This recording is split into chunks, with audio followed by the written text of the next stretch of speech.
Steve here, Shinlanko Productions. I took my JJRC Highlander apart and I took off the shocks, and I noticed in the shocks they have like a piston, but there's no oil in them. It's just like a fake piston.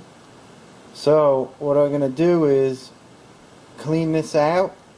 I'm going to put some real tacky, sticky grease inside there, and it should help these shocks. If I do it to all four of them, it should help it a little bit and slow it down and let it not be as bouncy.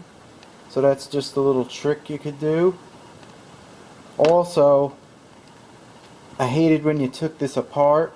Every time you took it apart, this switch would pull out from the unit there, the plug, and sometimes when you put it together, you'd be like, oh man, I forgot to put the switch, and you'd have to take off this side panel to put the plug back in. So I just cut the wires on the switch, and I just soldered the two together on the plug there and put a heat shrink, so now it only will turn on when I plug in the battery. It'll turn it on. I decided to go with the Tamiya, the anti-wear grease, because it's really sticky. I used this and I coated the inside of the shock walls and went up and down to make sure it got all coated in there after I cleaned it out with the denatured alcohol. Anyway, this stuff is real tacky.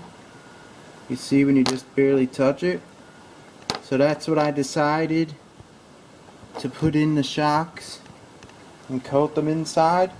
And now I'm going to show you and see how it bounces when I put it on the floor. This is the bounce test.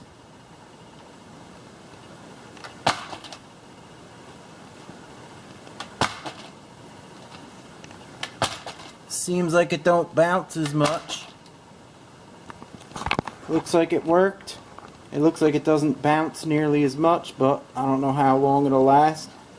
But that's what I did with mine. So maybe it'll help for yours. Shinlanko out. See you next time.